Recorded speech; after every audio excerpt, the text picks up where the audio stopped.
좋아요, 구독! 블루원 파트너스 이성웅 이사님과 전화 연결해 보도록 하겠습니다. 이사님 안녕하십니까? 네, 안녕하세요. 네, 반갑습니다. 첫 번째 이슈부터 좀 짚어보도록 하죠. 외국인들의 수급이 지난 한 주간 코스피 기준으로 5거래일 연속 순매수로 좀 들어와주는 모습을 보였습니다. 여기서 주목할 점이 있다고요? 네, 외국인의 수급 흐름이 이게 순수하게 순매수든 아니면 글로벌 시장에서 리밸런싱이 나타났든 일단은 유입된 거는 사실입니다. 그렇다 보니 미국 시장이라든지 여타 신흥국 시장 대비해서 강한 흐름이 나타났고요. 여기에서 중심이 된 수급은 해외 쪽에서 리밸런싱 자금들, 중국과 러시아 같은 경우에 편입을 좀 줄이고 우리나라와 인도 같은 경우를 실제 늘리는 흐름이 나타난 것으로 보입니다. 이 부분은 11월 14일부터 구체화돼서 10월 14일부터 구체화되어서 11월 현재까지 좀 이어지는 모습이었고요.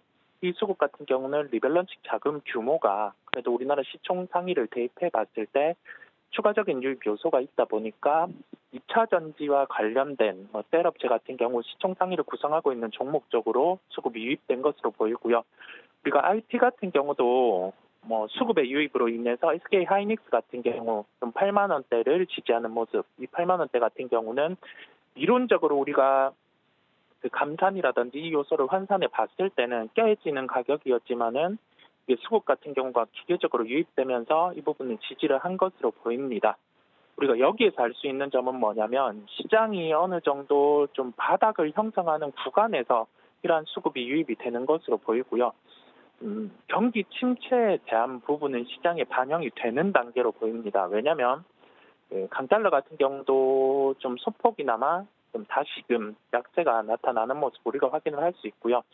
또 다른 시스템 리스크가 없다고 하면은 현재 지수 레벨을 유지하면서 여기에서는 성장주 군들 중에서 실적이 좋음에도 불구하고 좀 조정이 나왔던 업종 쪽이 뒤이어서 반등이 나올 가능성이 높고 그다음에 연결해서는 시총 상위주들 같은 경우는 수급으로 더 밀어 올린다고 하더라도 지수의 한계점에 봉착을 해 있습니다. 그렇다 보니 여기에 연결해서는 우리나라 시장을 대입을 해봤을 때 중소형주라든지 이쪽군으로 한 번에 더 반등이 나올 가능성이 높겠습니다.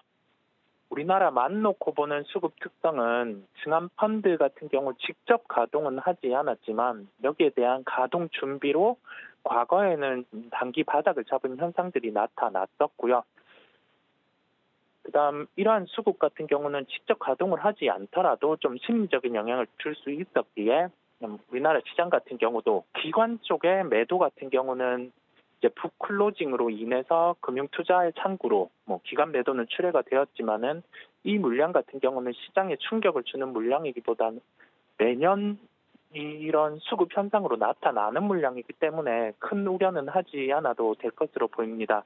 결론적으로 수급의 연속성이 나타나는지 살펴보면서 지금은 주가가 이렇게 떠 있는 종목 쪽을 매매로 대입하기보다는 빠져 있는 종목 중에서 3분기 실적이 마무리되고 이 마무리되는 단계에서 실적이 다음 분기에서 빠진다기보다는 좀 연속적으로 상승할 수 있는 그러한 업종 내의 종목을 추려서 살펴봐야 한다는 결론입니다.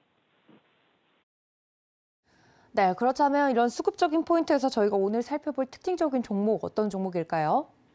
네, 종목은 엔터 업종 중에서 SM을 말씀드리도록 하겠습니다. SM 같은 경우는 구조적인 수익성 증가의 구간으로 보입니다. 다만 지금 수급적인 요소가 좀 혼조세에 있습니다. KB자산 같은 경우는 5% 이상의 지분 신고를 했었어요. 이게 좀 지배구조 개편 또는 기업 내부적인 변화 요소로 5%대의 지분을 매입을 했었는데 지금 지분을 줄이는 단계에 있고요. 그렇다 보니 이 수급 같은 경우는 반대로 좀 좋지 않은 수급이라고 보입니다. 여기에 이어서 컴투스 같은 경우가 4%대 지분 매입을 완료했다는 공시를 했습니다.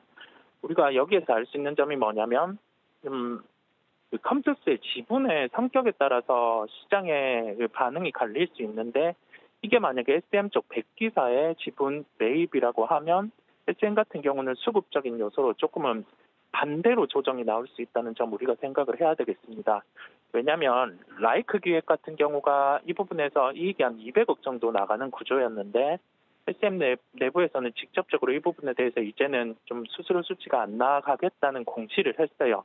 그러면 SM이 체력적으로도 200억 이익이 더 붙게 되면은 시총단에서 보면은 한 6천억 정도의 상승 효과가 나타나게 됩니다. 그럼에도 불구하고 주가는 최근에 좀 우리나라의 불미스러운 일로도 조정이 나오는 모습이고, 그다음에 SM의 지분적인 요소로도 좀 조정이 나오는 모습인데, 이 요소를 다 감안을 해봤을 때, 그다음에 실적적인 요소로도 좀 바닥권에 머무를 수 있는, 그다음에 이 바닥권에서도 반등이 나올 수 있는 그러한 가격대를 생각해 볼 필요가 있는데, 극단적으로 나는 5만 원대 중반 같은 경우는 여기에서 반등을 모색할 가능성이 높을 것으로 보입니다. 이 가격대 같은 경우 5만 원대 중반 가격대 같은 경우는 우리가 3분기 같은 경우 2분기 대비해서 성장이 없다는 점까지 반영을 하더라도 좀 조정이 나오는 단가의 가능성까지 열어두는 구간이거든요. 그런데 실제로 2분기 대비 3분기는 감익이 나올 수 없는 구조이기 때문에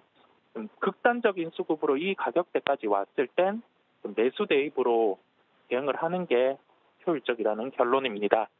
현재 구간에서 매매로 대입할 수 있는 가격은 62,000원대 접근 가능하다는 결론입니다. 네, 오늘의 특징주 엔터주 중에서 SM 이야기를 해드렸습니다. 가격 접근이 가능한 선 62,000원대 이야기를 해드렸으니까 여러분들 이 점까지 참고해 주시면 좋을 것 같습니다.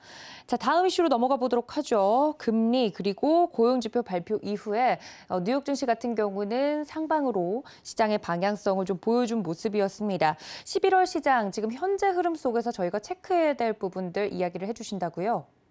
네, 시장의 수급톤은 외국인의 매도는 코스닥 기준으로는 나타나고 있지만 거래소 기준으로는 유입되는 모습이고요. 시총 상위주들은 좀 개별적으로 변동성이 확대되는 모습입니다. 우리가 전거래일 기준으로 SK이노베이션의 주가 변동성을 봤을 때도 그러한 현상이 나타나고 있고요. 개별적으로 상승해 있는 포스코 케미칼과 같은 종목들 같은 경우도 고점에서는 차익이 나오면서 공방이 나타나고 있습니다. 즉 시총 상위주들은 변동성이 확대돼 있어요.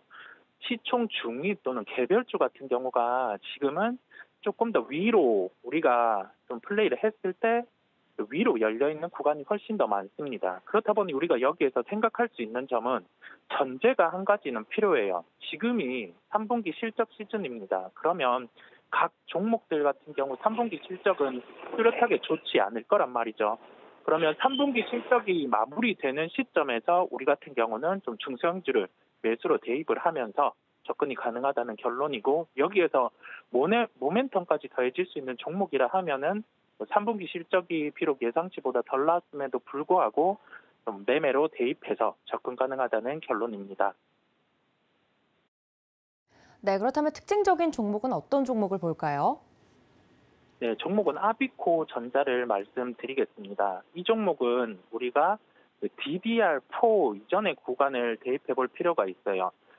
DDR4 이전에서 DDR4로 전환될 때 아비코전자 같은 경우는 3년의 기간을 두고 매출액이 3배 정도 상승을 했습니다. 그만큼 교체에 대한 수요가 명백했다고 확인을 할 수 있는데요. 이제 DDR4에서 DDR5의 전환 시기 같은 경우는 지금 인텔의 사파이어 래피즈 같은 경우가 공식적으로 출시는 1월로 얘기를 했습니다. 당장 출시를 하더라도 수율이 좀 안 나올 수 있겠지만은 출시 이후에 그래도 한 3, 4개월 이내에는 수율이 잡힐 것으로 보이는 바, 이와 해당되는 수동 소자라든지 이러한 매출이 발생할 수 있는 종목, 그다음에 DDR4 교체 주기에서 봤을 때 3년 동안 매출이 3배 올랐다는 점에서 우리가 과거의 좀 학습을 바탕으로 아비코 전자라는 종목을 접근 가능하다는 결론입니다. 다만 3분기 실적이 시장 예상치를 하회했어요. 그러면 금요일의 종가가 11,200원 정도였습니다. 우리가 만원대에서는 반등이 나왔었단 말이죠. 그러면 만원대 중반, 만원대 후반 이 구간에서는 아무래도 매도보다는 매수 수요 같은 경우가 더 높을 가능성이 높습니다. 이 점에서 우리는 가격 접근은 1,800원으로 접근 가능하다는 결론이겠습니다. 좋아요, 구독!